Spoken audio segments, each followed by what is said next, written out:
Start. सभापति महोदय, मैं निवेदन करना चाहता हूं कि सबसे बड़ी आवश्यकता इस बात की है कि इन बैंकों में इन नौकरशाहों को न रखकर उनके संचालन के लिए ऐसे लोगों को रखा जाना चाहिए जिनका बैंकों के राष्ट्रीयकरण में पूर्ण विश्वास हो, क्योंकि किसी संस्था में जब उस संस्था को चलाने वाले लोग ऐसे नहीं होते जो संस्था के कार्यक्रम में विश्वास रखते हों, तब तक यह संस्था कभी सफल नहीं हो सकती।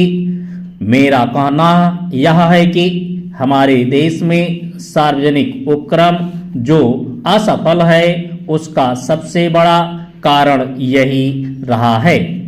जितनी भी असफलता हुई है उसका कारण हमारी नौकरशाही रही है, जिस नौकरशाही को समाजवाद में बिल्कुल भरोसा नहीं है उसका सदा बोलबाला रहा है।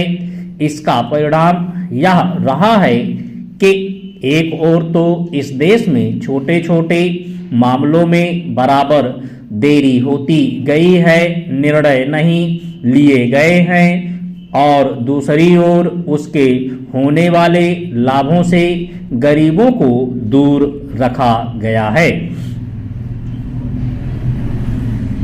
बैंकों के राष्ट्रीयकरण के बाद इस बात की आवश्यकता है कि बैंक गांवों में जाते। आज तो बैंक एक तरह से शहरों के एकाधिकार हो गए हैं, जिसके कारण वहीं पर सारे उद्योग पनपते जा रहे हैं। शहरों की जनसंख्या बढ़ती जा रही है और अलग अलग तरह की समस्याएं उत्पन्न हो रही हैं। उनको दूर करने के लिए आपके बैंकों को गांवों के अंदर जाना पड़ेगा। इसके लिए सरकार को कदम उठाना पड़ेगा और निश्चित तरीके से योजनाएं बनानी पड़ेगी, निश्चित निर्देश देना पड़ेगा, जिसके आधार पर बैंकों का ज़्यादा से ज़्यादा लाभ गांवों और उन कस्बों को हो जहां अभी तक लोगों का काफ़ी विकास नहीं हो पाया है। सभापति जी, सांप्रदायिकता और जातिवाद इन दोनों के विरुद्ध सभी राजनीतिज्ञ हैं और जो इन दोनों से लाभ उठाना चाहते हैं, कम से कम मौखिक रूप से तो वह भी यही कहते हैं कि सांप्रदायिकता बुरी है, जातिवाद बुरा है। मैं तो यही मानकर चलूंगा कि जब पूरा देश यह कहता है कि ये दोनों चीजें बुरी हैं, तो सचमुच सभी यही चाहते हैं कि ना सांप्रदायिकता रहे और ना जातिवाद रहे। आज भी हमारे देश की राष्ट्रीय आय का 50% कृषि से आता है। हमारे देश के कुल निर्यात के सामान में 70% कृषि उत्पादन की चीजें शामिल होती हैं। महोदय, राष्ट्रपति ने अपने भाषण में राजभाषा आयोग की रिपोर्ट के संबंध में कहा है कि हम सदस्यों की राय लेकर भाषा संबंधी कोई नीति घोषित करेंगे। मैं समझता हूं कि भाषा का प्रश्न इतना जटिल नहीं था जितना कि उसको बना दिया गया है। इस जटिलता को लाने में जहां उन लोगों का हाथ है जो सरकार में नहीं है, वहां इसमें भारत सरकार की भी बड़ी जिम्मेदारी है। मुझे वह दिन याद है जब मैं छोटा था और देश गुलाम था।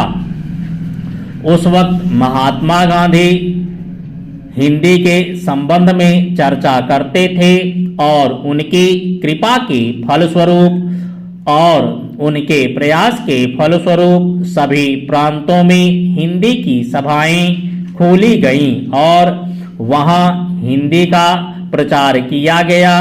उस समय हम अंग्रेजों के गुलाम थे और अंग्रेजों ने ही हमारी राजभाषा अंग्रेजी घोषित कर रखी थी।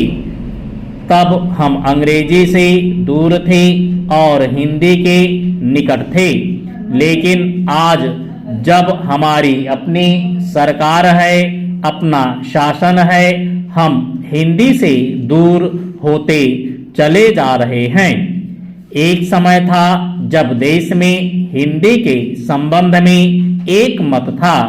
जब देश स्वतंत्र हुआ उस समय हिंदी के संबंध में घोषणा हो जानी चाहिए थी, लेकिन उस समय सरकार चुप हो गई।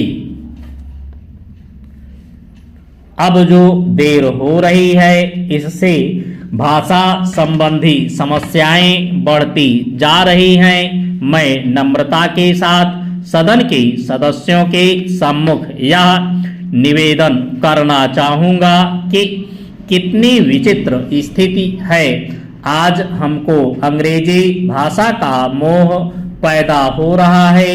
आज हिंदी देश की मुख्य भाषा है, इसमें कोई दो मत नहीं हो सकते। यह सबसे अधिक बोली जाने वाली भाषा है। आज इसका विरोध बढ़ता जा रहा है।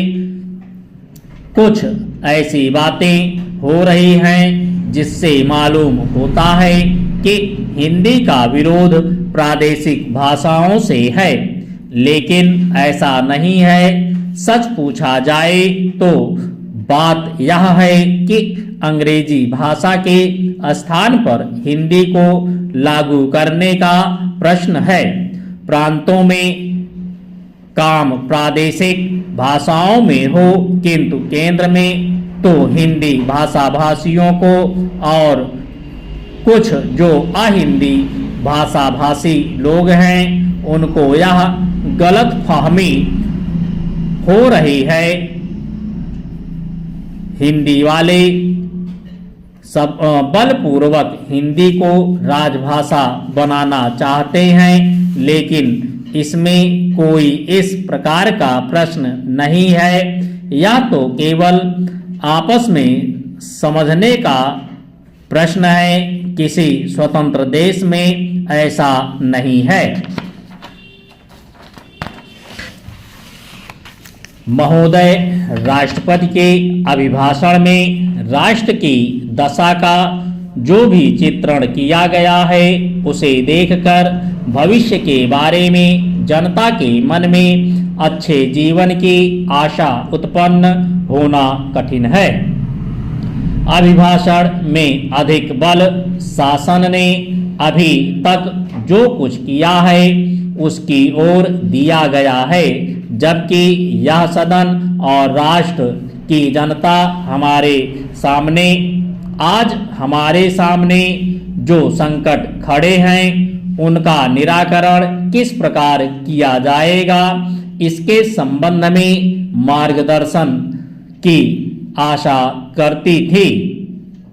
राष्ट्र जीवन के भिन्न भिन्न क्षेत्रों में सरकार द्वारा अपनाई गई नीतियों के जो परिणाम हुए हैं वे हमारे सामने है, और मुझे यह देखकर बड़ा दुख हुआ है कि राष्ट्रपति महोदय के अभिभाषण में राष्ट्र की सुरक्षा के लिए, एकता के लिए जो नए नए संकट खड़े हो रहे हैं उनका कोई उल्लेख नहीं किया गया है। कुछ ही दिन हुए हमारे रक्षा मंत्री ने एक भाषण में कहा कि भारत 100% सुरक्षित नहीं है। किसी देश का रक्षा मंत्री सार्वजनिक रूप से इस तरह के विचार व्यक्त करे तो यह प्रश्न स्वाभाविक रूप से खड़ा होता है कि राष्ट्र की सुरक्षा की ओर जो कि सर्वोपरि है, ध्यान देने के लिए पूरा प्रयत्न क्यों नहीं किया गया, सभी जानते हैं।